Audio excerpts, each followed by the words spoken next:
ನೀವು ಪತ್ರಕರ್ತರಾಗೋ ಆಸೆ ಇದೆಯಾ? ಹಾಗಿದ್ರೆ ನಮ್ಮ ಆನ್ಲೈನ್ ಜರ್ನಲಿಸಂ ಕೋರ್ಸ್ ನಿಮಗೆ ಯೂಸ್ ಆಗ್ಬೋದು. ಇದು ಅನ್ ಅಕಾಡೆಮಿಯ ಗ್ರಾಫಿ ಪ್ಲಾಟ್ಫಾರ್ಮ್ ನಲ್ಲಿ 5 ಸ್ಟಾರ್ ರೇಟೆಡ್ ಕೋರ್ಸ್. ಯಾವುದೇ ಡಿಗ್ರಿ ಮಾಡ್ತಿರೋರು ಈ ಕೋರ್ಸ್ ಮೂಲಕ ಜರ್ನಲಿಸಂ ನ ಆಳ ಅಗಲ ತಿಳ್ಕೋಬಹುದು. ಜರ್ನಲಿಸಂ ಡಿಗ್ರಿಯನ್ನೇ ಮಾಡ್ತಿರೋರು ಈ ಕೋರ್ಸ್ ಮಾಡಿದ್ರೆ ಇನ್ನಷ್ಟು ಕ್ಲಾರಿಟಿ ಪಡಿಬಹುದು. ನಿಮಗೂ ಕೋರ್ಸ್ ಜಾಯಿನ್ ಆಗೋಕೆ ಆಸಕ್ತಿ ಇದ್ರೆ ವಿಡಿಯೋ ಕೆಳಗೆ ಡಿಸ್ಕ್ರಿಪ್ಷನ್ ಅಲ್ಲಿ ಹಾಗೂ ಕಾಮೆಂಟ್ ಸೆಕ್ಷನ್ ನಲ್ಲಿ ಟಾಪ್ ಕಾಮೆಂಟ್ ನಲ್ಲಿ ನಿಮಗೆ ಲಿಂಕ್ ಸಿಗುತ್ತೆ. ಅದರ ಮೇಲೆ ಕ್ಲಿಕ್ ಮಾಡೋ ಮೂಲಕ ವೆಬ್ಸೈಟ್ ಗೆ ಹೋಗಿ ಕೋರ್ಸ್ ಬಗ್ಗೆ ಸಂಪೂರ್ಣ ಮಾಹಿತಿಯನ್ನು ನೀವು ಪಡಿಬಹುದು, ಜಾಯಿನ್ ಕೂಡ ಆಗ್ಬೋದು.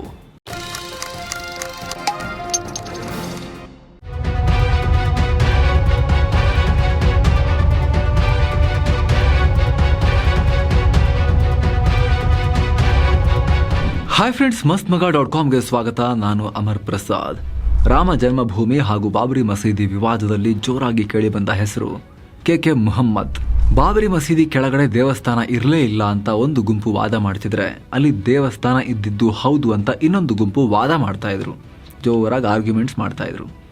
ಆದರೆ ಈ ಎರಡು ಗುಂಪುಗಳ ವಾದದಲ್ಲಿ ಕೋರ್ಟ್ ಸಾಕ್ಷ್ಯಾಧಾರ ಕೇಳಿದಾಗ ಅಲ್ಲಿ ದೇವಸ್ಥಾನದ ರಚನೆ ಇತ್ತು ಅನ್ನೋದನ್ನ ಭಾರತೀಯ ಪುರಾತತ್ವ ಇಲಾಖೆ ಮುಂದಿಟ್ಟಿತ್ತು. ಅದರಂತೆ ಈಗ ಕೋರ್ಟ್ ಜಡ್ಜ್ಮೆಂಟ್ ಕೊಟ್ಟು ಅಲ್ಲಿ ರಾಮ ಮಂದಿರ ಕೂಡ ನಿರ್ಮಾಣ ಆಗಿದೆ. ಜಡ್ಜ್ಮೆಂಟ್ ನಲ್ಲಿ ಒಂದಷ್ಟು ಗೊಂದಲಕಾರಿ ಅಂಶಗಳಿವೆ. ಅಲ್ಲಿ ರಾಮ ಮಂದಿರನೇ ಇತ್ತು ಅನ್ನೋ ಕ್ಲಾರಿಟಿ ಕೋರ್ಟ್ಗೆ ಸಿಗಲಿಲ್ಲ ಅಂದ್ರೂ ಕೂಡ archaeological survey of India Hindu ದೇಗುಲದ ರಚನೆಯ ಗುರುತುಗಳು ನಮಗೆ ಸಿಕ್ಕಿದ್ವು ಅಂತ ಕೋರ್ಟ್ಗೆ ರಿಪೋರ್ಟ್ ಅನ್ನು ಕೊಟ್ಟಿತ್ತು. ಈ ದೊಡ್ಡ ವಿವಾದದಲ್ಲಿ ಸಾಕ್ಷ್ಯಾಧಾರ ಕಲೆ ಹಾಕೋದು ಸಣ್ಣ ವಿಚಾರ ಆಗಿರಲಿಲ್ಲ. ಆ ಕೆಲಸವನ್ನ ಅತ್ಯಂತ ಅಚ್ಚುಕಟ್ಟಾಗಿ ನಿಭಾಯಿಸಿದವರು ಕೆ ಮುಹಮ್ಮದ್ ಅವರು. ಭಾರತೀಯ ಪುರಾತತ್ವ ಇಲಾಖೆಯ ಹಿರಿಯ ಅಧಿಕಾರಿಯಾಗಿದ್ದ ಕೆ ಮುಹಮ್ಮದ್ ಅಯೋಧ್ಯೆ ವಿವಾದದ ಸಾಕ್ಷ್ಯ ಸಂಗ್ರಹಿಸುವಲ್ಲಿ ಅತಿ ಮುಖ್ಯ ಪಾತ್ರಧಾರಿ.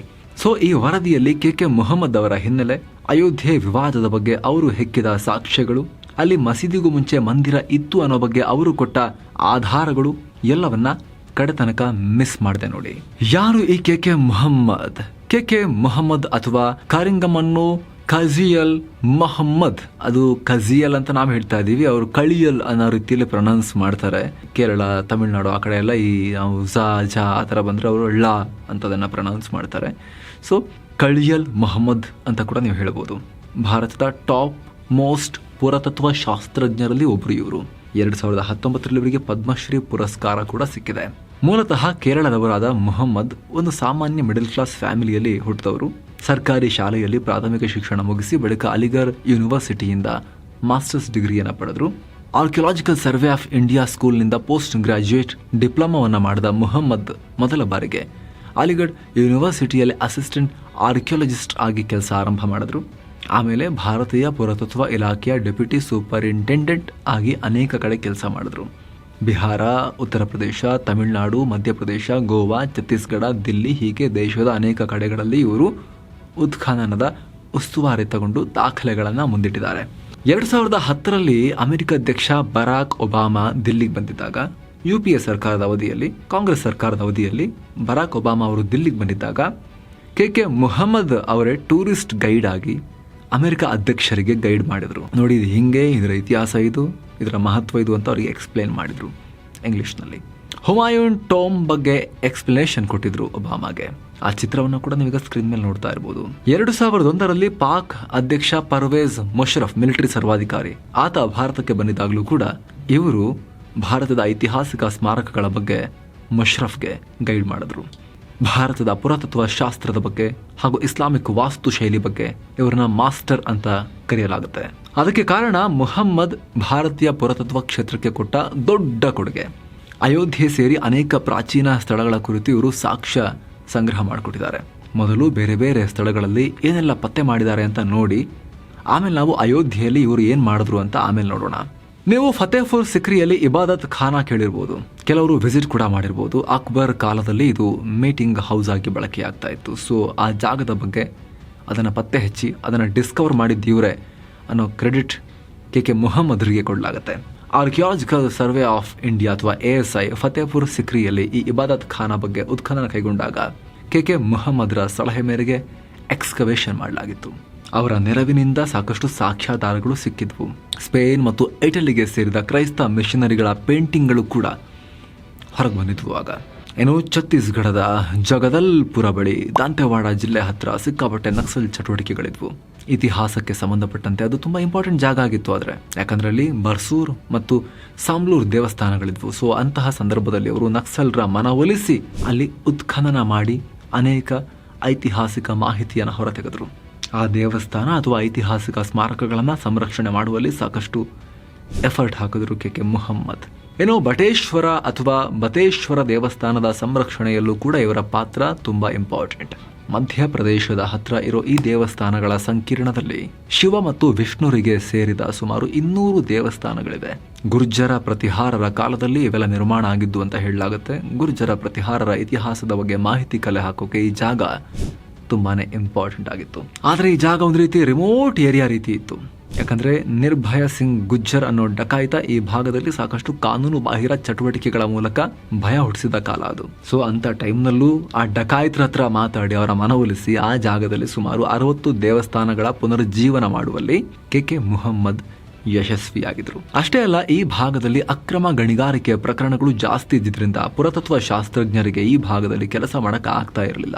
ಇಷ್ಟೆಲ್ಲ ಸಮಸ್ಯೆಗಳ ನಡುವೆ ಕೂಡ ಅವರು ದೇಶದ ಇತಿಹಾಸವನ್ನ ಮತ್ತೆ ಪರಿಚಯಿಸುವಲ್ಲಿ ಮಹತ್ವದ ಪಾತ್ರ ನಿಭಾಯಿಸಿದ್ರು. ಈ ಬಟೇಶ್ವರ ದೇವಸ್ಥಾನಗಳ ಪುನರುಜ್ಜೀವನಗೊಳಿಸುವ ಸಂದರ್ಭದಲ್ಲಿ ತಾವು ಯಾವೆಲ್ಲ ಕಷ್ಟ ಅನುಭವಿಸಿದ್ರು, ಅಲ್ಲಿನ ಗಣಿ ಮಾಫಿಯಾಗಳು ತಮ್ಮ ಕೆಲಸಕ್ಕೆ ಯಾವ ರೀತಿ ಅಡ್ಡಿಪಡಿಸಿದ್ರು ಅನ್ನೋದ್ರ ಬಗ್ಗೆ ಕೆ ಮುಹಮ್ಮದ್ ಅವರು ತಮ್ಮ ಪುಸ್ತಕದಲ್ಲಿ ಬರ್ಕೊಂಡಿದ್ದಾರೆ.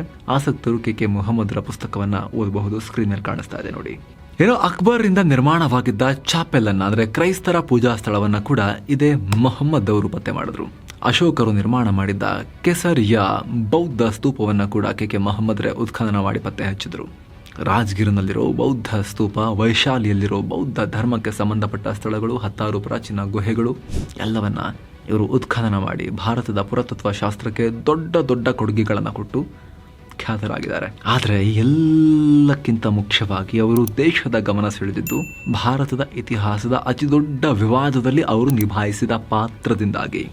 ಅಯೋಧ್ಯೆಯ ರಾಮ ಜನ್ಮಭೂಮಿ ಕುರಿತ ಉತ್ಖನನ ಅಥವಾ ಎಕ್ಸ್ಕವೇಷನ್ ವಿಚಾರದಲ್ಲಿ ಅಯೋಧ್ಯೆ ರಾಮ ಜನ್ಮಭೂಮಿ ವಿವಾದ ದೇವಸ್ಥಾನ ಇತ್ತು ಎಂದಿದ್ದರು ಕೆ ಮುಹಮ್ಮದ್. ಸ್ನೇಹಿತರೆ, ಅಯೋಧ್ಯೆ ರಾಮ ಜನ್ಮಭೂಮಿ ವಿವಾದ ದೇಶದಲ್ಲಿ 2 ಪ್ರಮುಖ ಮತಾಚರಣೆಗಳ ಧ್ರುವೀಕರಣದ ವಿಚಾರ ಆಗಿತ್ತು ಅನ್ನೋದು ನಿಮಗೆಲ್ಲ ಗೊತ್ತು. ಒಂದು ಗುಂಪು ಬಾಬ್ರಿ ಮಸೀದಿ ಕೆಳಗೆ ದೇವಸ್ಥಾನ ಇತ್ತು ಅಂದ್ರೆ ಮತ್ತೊಂದು ಗುಂಪು ಇರಲಿಲ್ಲ ಅಂತ ಹೇಳಿತ್ತು. ಆದರೆ ಇವರ ವಾದಕ್ಕೆ ಪುಷ್ಟಿ ತಂದುಕೊಡ್ಬೇಕಾಗಿದ್ದು ಸಾಕ್ಷ್ಯಾಧಾರಗಳು. ಸೊ ಈ ವಿಚಾರದಲ್ಲಿ ಅಥವಾ ಈ ವಿವಾದವನ್ನು ಬಗೆಹರಿಸುವ ನಿಟ್ಟಿನಲ್ಲಿ ಕೆ ಮುಹಮ್ಮದ್ ಮತ್ತು ಅವರ ಅಧಿಕಾರಿಗಳ ತಂಡ ಕೊಟ್ಟಂತ ಸಾಕ್ಷ್ಯಗಳು ತುಂಬಾ ಮುಖ್ಯವಾಗಿತ್ತು.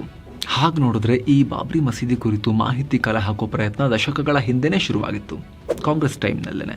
ಕೆ ಮುಹಮ್ಮದ್ ಅವರೇ ಹೇಳಿಕೊಂಡಿರೋ ಪ್ರಕಾರ 1977ರಲ್ಲಿ ಇಂದಿರಾ ಗಾಂಧಿ ಟೈಮ್ನಲ್ಲಿ ಬಾಬ್ರಿ ಮಸೀದಿ ಸ್ಥಳದಲ್ಲಿ, ವಿವಾದಿತ ಸ್ಥಳದಲ್ಲಿ ಹುಡುಕೋ ಕೆಲಸ ಶುರುವಾಗಿತ್ತು, ಉತ್ಖನನ ಆರಂಭ ಆಗಿತ್ತು.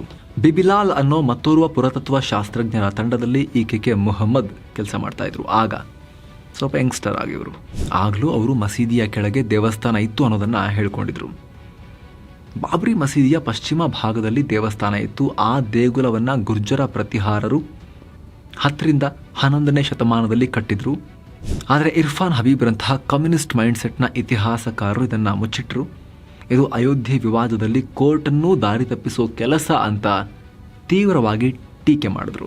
ಅಂದಹಾಗೆ ಈ ಇರ್ಫಾನ್ ಹಬೀಬ್ ಈ ಮುಂಚೆ ಇಂಡಿಯನ್ ಕೌನ್ಸಿಲ್ ಆಫ್ ಹಿಸ್ಟಾರಿಕಲ್ ರಿಸರ್ಚ್ನ ಚೇರ್ಮನ್ ಕೂಡ ಆಗಿದ್ರು. ಇಂಡಿಯನ್ ಹಿಸ್ಟರಿ ಕಾಂಗ್ರೆಸ್ನ ಜನರಲ್ ಸೆಕ್ರೆಟರಿ, ವಿಭಾಗೀಯ ಅಧ್ಯಕ್ಷ ಹಾಗೂ ಜನರಲ್ ಪ್ರೆಸಿಡೆಂಟ್ ಕೂಡ ಆಗಿದ್ರು. ಅವರಿಗೆ 2005ರಲ್ಲಿ ಅಂದರೆ ಕಾಂಗ್ರೆಸ್ ಸರ್ಕಾರ ಬಂದ ತಕ್ಷಣ ನೆಕ್ಸ್ಟ್ ಇಯರ್ರೇ ಪದ್ಮಭೂಷಣ ಕೂಡ ಸಿಕ್ಕಿತ್ತು. ಸೊ ಅಂತಹ ಹಿಸ್ಟೋರಿಯನ್ಗಳೆಲ್ಲ ಸೇರಿ ಈ ಅಯೋಧ್ಯೆ ವಿಚಾರಗಳನ್ನು ಮುಚ್ಚಿಟ್ರು ಅಂತ ಕೆ ಮುಹಮ್ಮದ್ ಆರೋಪಗಳನ್ನು ಮಾಡಿದ್ದಾರೆ. ಅಯೋಧ್ಯೆಯಲ್ಲಿ ಉತ್ಖನನ ಶುರು ಮಾಡಿದಾಗ ಅಲ್ಲಿ ದೇವಸ್ಥಾನಕ್ಕೆ ಸಂಬಂಧಪಟ್ಟ ಅನೇಕ ಕುರುಹುಗಳನ್ನು ಕೂಡ ಕೆ ಮುಹಮ್ಮದ್ ಅವರೇ ಪತ್ತೆ ಹಚ್ಚಿದ್ರು. ಬಾಬ್ರಿ ಮಸೀದಿಯ ಉತ್ಖನನ ಟೈಮ್ನಲ್ಲಿ 12 ಪಿಲ್ಲರ್ಗಳು ಸಿಕ್ಕಿದ್ವು. ಇವು ಹಿಂದೂ ಆಚರಣೆಗಳಲ್ಲಿ ಬರೋ ಸಿಂಬಲ್ಗಳು ಅದರಲ್ಲಿ ಸ್ಪಷ್ಟವಾಗಿ ಕಾಣಿಸ್ತಾ ಇತ್ತು. ಅಷ್ಟಮಂಗಲದ ಚಿಹ್ನೆ, ಪೂರ್ಣ ಕಳಶದ ಚಿಹ್ನೆಗಳನ್ನು ನೋಡಿದ್ವಿ. ಟೆರಾಕೋಟಾ ಪ್ರತಿಮೆಗಳನ್ನು ಕೂಡ ಕಂಡ್ವಿ. ಈ ರೀತಿಯ ಕುರುಹುಗಳು ಕೇವಲ ದೇಗುಲಗಳಲ್ಲಿ ಮಾತ್ರ ಇರೋಕ್ಕೆ ಸಾಧ್ಯ. ನಾವು ಪತ್ತೆ ಹಚ್ಚಿದ ಪಿಲ್ಲರ್ಗಳಲ್ಲಿ ಕೆಲವು 12ನೇ ಶತಮಾನದ ಪಿಲ್ಲರ್ಗಳು, ಕೆಲವು 7 ಮತ್ತು 6 ಹಾಗೂ 5ನೇ ಶತಮಾನದ ಪಿಲ್ಲರ್ಗಳು ಕೂಡ ಇದ್ವು ಅಂತ ಕೆ ಮುಹಮ್ಮದ್ ಹೇಳಿದ್ರು. ಅಂದರೆ ಕಾಲ ಕಾಲಕ್ಕೆ ಈ ದೇವಸ್ಥಾನವನ್ನು ಅಪ್ಗ್ರೇಡ್ ಮಾಡ್ತಾ ಪುನರ್ಜೀವನ ಮಾಡ್ತಾ ಬರಲಾಗಿತ್ತು ಅನ್ನೋದರ ಹಿಂಟ್ ಕೊಟ್ಟರು. ಅಷ್ಟು ಮಾತ್ರ ಅಲ್ಲ, 1992ರಲ್ಲಿ ಬಾಬರಿ ಮಸೀದಿ ಧ್ವಂಸ ಆದಾಗ ಅಲ್ಲಿ ವಿಷ್ಣುವಿಗೆ ಸಂಬಂಧಪಟ್ಟ ಸುಮಾರು 20 ಸಾಲಿನ ಸ್ತೋತ್ರ ಸಿಕ್ಕಿತ್ತು. ಸೊ ಇದನ್ನೆಲ್ಲ ಉಲ್ಲೇಖಿಸಿರೋ ಮುಹಮ್ಮದ್ ಅವರು ಅಯೋಧ್ಯೆ ವಿಚಾರದಲ್ಲಿ ಕಮ್ಯುನಿಸ್ಟ್ ಇತಿಹಾಸಕಾರರು ಸಂಪೂರ್ಣವಾಗಿ ಸುಳ್ಳು ಹೇಳಿ ತಿರುಚಿದ್ದಾರೆ ಅಂತ ಗಂಭೀರವಾದ ಆರೋಪಗಳನ್ನು ಮಾಡಿದ್ರು. ಅಷ್ಟೇ ಅಲ್ಲ, ನನಗೆ ಜಾತ್ಯತೀತ ದೇಶ ಬೇಕು, BJP ಅಥವಾ ಇನ್ಯಾವುದೇ ಸಂಘಟನೆಗೂ ನನಗೂ ಸಂಬಂಧ ಇಲ್ಲ, ಕಾಂಗ್ರೆಸ್ಗೂ ನನಗೂ ಸಂಬಂಧ ಇಲ್ಲ, ಯಾರೊಂದಿಗೂ ಸಂಬಂಧ ಇಲ್ಲ. ಆದರೆ ಮುಸ್ಲಿಮರಿಗೆ ಹೇಗೆ ಮೆಕ್ಕಾ ಮದೀನಾಗಳು ಅತ್ಯಂತ ಮುಖ್ಯವೋ, ಪವಿತ್ರವೋ, ಅದೇ ರೀತಿ ಮುಸ್ಲಿಮರಾದವರು ಅಯೋಧ್ಯೆ, ಮಥುರಾ, ಕಾಶಿಗಳನ್ನು ಹಿಂದೂಗಳಿಗೆ ಬಿಟ್ಕೊಡ್ಬೇಕು. ಈ ಸ್ಥಳಗಳು ಇಲ್ಲಿನ ಮುಸ್ಲಿಮರಿಗೆ ಔರಂಗಜೇಬನೊಂದಿಗೆ ಸಂಬಂಧ ಹೊಂದಿರ್ಬೋದು, ಆದರೆ ಇದು ಹಿಂದೂಗಳಿಗೆ ಅವರ ಆರಾಧ್ಯ ದೈವ ಕೃಷ್ಣ, ಶಿವ, ರಾಮರೊಂದಿಗೆ ಕನೆಕ್ಷನ್ ಇರುವಂಥ ಸ್ಥಳಗಳು. ಯಹೂದಿಗಳು ಅಲ್ ಅಕ್ಸಾ ಮಸೀದಿ ವಿಚಾರದಲ್ಲಿ ನಡೆದುಕೊಂಡಿರೋ ರೀತಿ ಮುಸ್ಲಿಮರಿಗೆ ಯಾವುದೇ ರೀತಿ ನೋವು ಉಂಟು ಮಾಡುತ್ತೋ ಅದೇ ರೀತಿ ಇಲ್ಲಿನ ಹಿಂದೂಗಳು ಕೂಡ ಅದೇ ನೋವನ್ನು ಅನುಭವಿಸ್ತಾ ಇದ್ದಾರೆ. ಹೀಗಾಗಿ ನಾವು ಅವರಿಗೆ ಆ 3 ಸ್ಥಳಗಳನ್ನು ಬಿಟ್ಟುಕೊಡಬೇಕು ಅಂತ KK ಮುಹಮ್ಮದ್ ಅವರ ಸಮುದಾಯಕ್ಕೆ, ಮುಸ್ಲಿಮರಿಗೆ ಕರೆ ಕೊಟ್ಟಿದ್ರು. ಅಷ್ಟೇ ಅಲ್ಲ, ಭಾರತದ ಇತಿಹಾಸದ ಬಗ್ಗೆ, ಸಾಮಾಜಿಕ ವ್ಯವಸ್ಥೆ ಬಗ್ಗೆ ಮಾತನಾಡುವಾಗ ಅವರು ಪದೇ ಪದೇ ಕಮ್ಯುನಿಸ್ಟ್ ಇತಿಹಾಸಕಾರನ ತೀವ್ರವಾಗಿ ಟೀಕಿಸಿದ್ದಾರೆ. ಏನು ಹೇಳಿದ್ದಾರೆ ಅಂದರೆ, ಎಡಪಂಥೀಯರಿಗೆ ನಾನೊಂದು ವಿನಂತಿಯನ್ನು ಮಾಡ್ತೀನಿ, ದಯವಿಟ್ಟು ಮುಸ್ಲಿಮರನ್ನು ದಾರಿ ತಪ್ಪಿಸಬೇಡಿ. ನೀವು ಮುಸ್ಲಿಮರನ್ನು ದಾರಿ ತಪ್ಪಿಸಿದ್ರೆ ಅವರು ತಾವು ಮಾತ್ರ ಸರಿ, ಉಳಿದಿದೆಲ್ಲ ತಪ್ಪು ಅಂತ ಭಾವಿಸ್ತಾರೆ. ಅದೇ ಹಿಂದೂಗಳನ್ನು ನೀವು ಮಿಸ್ಗೈಡ್ ಮಾಡಿದ್ರೆ ಅಷ್ಟು ಪರಿಣಾಮ ಬೀರಲ್ಲ. ಆದರೆ ಈ ಸೆಮ್ಯಾಟಿಕ್ ಧರ್ಮಗಳನ್ನು, ಅಂದರೆ ಯಹೂದಿಗಳನ್ನು, ಜುದಾಯಿಸಮ್, ಯಹೂದಿಗಳನ್ನು, ಕ್ರಿಶ್ಚಿಯಾನಿಟಿಯನ್ನು ಹಾಗೂ ಇಸ್ಲಾಂ ಧರ್ಮಗಳನ್ನು, ಈ 3 ಧರ್ಮಗಳನ್ನು ಮಿಸ್ಗೈಡ್ ಮಾಡೋ ಪ್ರಯತ್ನ ಮಾಡಿದ್ರೆ ಅದರ ಪರಿಣಾಮ ತುಂಬ ಜಾಸ್ತಿ ಇರುತ್ತೆ ಅಂತಲೂ KK ಮುಹಮ್ಮದ್ ತುಂಬ ಕಠಿಣ ಶಬ್ದಗಳನ್ನು ಬಳಸಿ ಎಚ್ಚರಿಸೋ ಪ್ರಯತ್ನವನ್ನು ಮಾಡಿದರು. ಈಗ ರಾಮ ಮಂದಿರ ನಿರ್ಮಾಣ ಆಗಿ ಅಲ್ಲಿ ಶ್ರೀರಾಮಚಂದ್ರರ ಮೂರ್ತಿ ಪ್ರತಿಷ್ಠಾಪನೆ ಆಗಿರೋ ಸಂದರ್ಭದಲ್ಲಿ ಎಲ್ಲ ಕಡೆ KK ಮುಹಮ್ಮದ್ ಅವರ ಹೆಸರು ಚರ್ಚೆಗೆ ಒಳಪಡ್ತಾ ಇದೆ. ಖುದ್ದು ರಾಮ ಭಕ್ತರು ಕೂಡ ಇವರನ್ನ ಹಾಡಿ ಹೊಗಳ್ತಾ ಇದ್ದಾರೆ. ಇವರಿಲ್ಲದೆ ಇದ್ದಿದ್ರೆ ಪರಿಸ್ಥಿತಿ ಹೇಗಿರ್ತಾ ಇತ್ತೋ ಏನೋ, ಇವರ ಕಾಂಟ್ರಿಬ್ಯೂಷನ್ ತುಂಬ ಮುಖ್ಯ ಇದೆ ಅಂತ ಹೇಳಿ ಇವ್ರನ್ನ ಅಪ್ರಿಷಿಯೇಟ್ ಮಾಡ್ತಿದ್ದಾರೆ. ಹಾಗಂತ ಇವರು ವಿವಾದಕ್ಕೆ ಹೊರತಾಗೂ ಇಲ್ಲ. ಯಾಕಂದರೆ ಇಡೀ ಕಾನ್ಸೆಪ್ಟನ್ನು ವಿರೋಧಿಸೋ ಜನ ಇವರು ಸೇರ್ಕೊಂಡ್ಬಿಟ್ಟಿದ್ದಾರೆ BJP ಅವರೊಂದಿಗೆ ಅನ್ನೋ ಟೀಕೆಗಳನ್ನು ಕೂಡ ಮಾಡ್ತಾರೆ. Thank you so much. ಮತ್ತೆ ಭೇಟಿ ಆಗ್ತಿರೋಣ. ನಮಸ್ತೆ.